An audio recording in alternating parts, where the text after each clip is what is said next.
Hi friends, Namaskaram. ഞാൻ Faseena. Ayruz Food and Craftന്റെ മറ്റൊരു വീഡിയോയിലേക്ക് എല്ലാവർക്കും സ്വാഗതം. ഇന്ന് പപ്പായ വെച്ചിട്ട് നല്ല അടിപൊളി ഒരു കറിയാണ് ഉണ്ടാക്കുന്നത്. ഉച്ചയ്ക്കൊക്കെ ചോറിന്റെ കൂടെ കഴിക്കാൻ പറ്റുന്ന വളരെ ടേസ്റ്റി ആയിട്ടുള്ള ഒരു ഉടച്ചിക്കറി തന്നെയാണ്. അപ്പോൾ അതിനു വേണ്ടിയിട്ട് ഒരു പപ്പായയാണ് ഞാൻ എടുത്തിരിക്കുന്നത്. നല്ല പച്ചയായിട്ടുള്ള ഒരു പപ്പായ. ഈ ഒരു പപ്പായ നമുക്ക് തൊലിയൊക്കെ ഒന്ന് ചെത്തി കളഞ്ഞ് നല്ല ക്യൂബായിട്ട് അരിഞ്ഞ് എടുക്കുക. നല്ല ഈ ഒരു സൈസിൽ ക്യൂബായിട്ട് ഞാൻ അരിഞ്ഞെടുത്തിട്ടുണ്ട്. നമുക്ക് ഇത് കുക്കറിലാണ് വേവിച്ചെടുക്കേണ്ടത്. അപ്പോൾ ഞാൻ ഇതൊരു കുക്കറിലേക്ക് അങ്ങ് ചേർത്ത് കൊടുക്കുകയാണ്.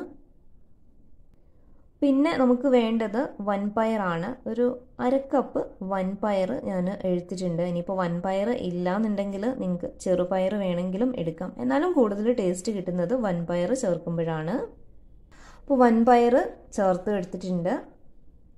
ഇനി നമുക്കിതിലേക്ക് ആവശ്യത്തിനുള്ള വെള്ളം കൂടി, ഇതൊന്ന് വെന്ത് കിട്ടാൻ വേണ്ടിയിട്ടുള്ള വെള്ളം കൂടി ചേർത്ത് കൊടുക്കാം. പിന്നെ ഉപ്പ്, കല്ലുപ്പാണ് ആവശ്യത്തിന് ഞാൻ ചേർത്ത് കൊടുക്കുന്നുണ്ട്. നമുക്ക് ഇനി ഇതൊന്ന് അടച്ച് വെച്ച് ഒരു 4 വിസിൽ വരുന്നിടം വരെ വേവിക്കാം. 4 വിസിലാകുമ്പോഴത്തേക്കും ഇത് നന്നായിട്ട് വെന്ത് കിട്ടും. അപ്പോൾ 4 വിസിൽ വരുന്നിടം വരെ നമുക്കിത് അടച്ച് വെക്കാം. ആ ഒരു ടൈമിൽ നമുക്ക് ഇതിനായിട്ട് അരപ്പ് തയ്യാറാക്കുക. അപ്പോൾ അരപ്പിന് വേണ്ടിയിട്ട് ഒരു അരമുറി തേങ്ങായും വേണമെന്നില്ല. അപ്പോൾ അതിലും കുറച്ചാണ് ഞാൻ എടുത്തിരിക്കുന്നത്. പിന്നീട് ഇതിലേക്ക് ഒരു 2-3 പച്ചമുളക് കൂടി എടുക്കാം. 4-5 അല്ലി വെളുത്തുള്ളി കൂടി എടുത്തിട്ടുണ്ട്. പിന്നെ ഒരു 1/2 ടേബിൾ സ്പൂൺ മഞ്ഞൾപ്പൊടി, 1/2 ടേബിൾ സ്പൂൺ ജീരകം, കുറച്ച് കറിവേപ്പില, ഇത്രയും ചേർത്ത് നമുക്ക് കുറച്ച് വെള്ളം കൂടി ഒഴിച്ചു കൊടുക്കാം. വെള്ളം കൂടി ചേർത്ത് നന്നായിട്ട് പേസ്റ്റായിട്ട് ഇതിങ്ങ് അരച്ചെടുത്തിട്ട് വരണം. ഇപ്പോൾ നമ്മുടെ കറിക്കുള്ള അരപ്പ് ഇവിടെ തയ്യാറായിട്ടുണ്ട്. അപ്പോൾ ഇതാ കുക്കർ ഓപ്പൺ ആക്കിയിട്ടുണ്ട്. നമ്മുടെ പപ്പായയും നന്നായിട്ട് വെന്ത് വന്നിട്ടുണ്ട്. ഒരു 4 വിസിലാണ് അടിച്ചത്. 4 വിസിലാകുമ്പോഴത്തേക്കും ഇത് നന്നായിട്ട് വെന്ത് വരും. ഇനി നമുക്കിതൊന്ന് നന്നായിട്ട് ഉടച്ചെടുക്കുക. ഇതൊരു ഉടച്ചുകറി ഉണ്ടാക്കുന്ന ആ ഒരു രീതിയിലാണ്. നന്നായിട്ട് ഉടച്ചെടുക്കുമ്പോഴാണ് ഇതിന് അതിൻ്റെതായ ഒരു ടേസ്റ്റ് നമുക്ക് കിട്ടുക. നല്ല കുറുകുറുപ്പും ഉണ്ടാവും, തിക്നെസ് ആയിട്ട് കിട്ടും. അപ്പോൾ ഇത് നന്നായിട്ട് ഇതേപോലെ ഒരു തവി വെച്ചിട്ട് ഉടച്ചെടുക്കാം. നന്നായിട്ട് ഉടച്ചെടുത്തിട്ടുണ്ട്. ഇനി നമുക്ക് ഈ അരച്ച് വെച്ചിരിക്കുന്ന അരപ്പ് കൂടി ഇതിലേക്ക് ഒഴിച്ചു കൊടുക്കാം. അപ്പോൾ അരപ്പൊക്കെ ചേർത്ത് നന്നായിട്ട് ഒന്ന് മിക്സ് ചെയ്യാം. ഇനി നമുക്ക് ഇതിലേക്ക് കടുക് താളിക്കണം.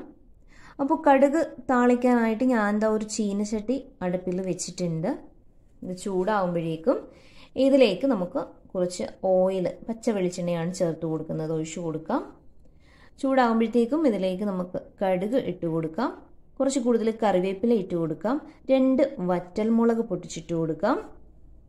ഇതൊന്ന് ചൂടായിട്ട് ഒന്ന് ഫ്രൈ ആയി വന്നിട്ടുണ്ട്. ഇനി നമുക്ക് ഇത് ഈ ഒടിച്ച കറിയിലേക്ക് ഒഴിച്ചു കൊടുക്കാം. അപ്പോൾ ഇതും ചേർത്ത് നന്നായിട്ട് ഈ കറിയെ ഒന്ന് നമുക്ക് മിക്സ് ചെയ്തെടുക്കണം. ഉപ്പൊക്കെ നോക്കിയിട്ട് ഉപ്പ് ആവശ്യമെങ്കിൽ വീണ്ടും ചേർത്ത് കൊടുക്കാം. ഇപ്പോൾ നമ്മുടെ പപ്പായ കറി നല്ല സൂപ്പറായിട്ട് വന്നിട്ടുണ്ട്. നല്ല ഒരു ഉടച്ച് കറിയുടെ ഒരു രീതിയിൽ നമുക്ക് വേറെ കറികളൊന്നും വേണ്ട ചോറ് കഴിക്കാൻ. ഉച്ചയ്ക്ക് ചോറിൻ്റെ കൂടെ ഈ ഒരൊറ്റ കറി മാത്രം മതി. അപ്പോൾ ട്രൈ ചെയ്തിട്ടില്ലാത്തവർ ഉറപ്പായും ഇത് ഉണ്ടാക്കി നോക്കുക കേട്ടോ. എന്നൊരു ഫീഡ്ബാക്കൊക്കെ അറിയിക്കുക. നമ്മുടെ ചാനൽ ഇതുവരെയും സബ്സ്ക്രൈബ് ചെയ്തിട്ടില്ലാത്തവർ പ്ലീസ് ഒന്ന് സബ്സ്ക്രൈബ് ചെയ്യുക. തൊട്ടടുത്തുള്ള ബെല്ലൈക്കൺ കൂടി ഒന്ന് എനാബിൾ ചെയ്യുക.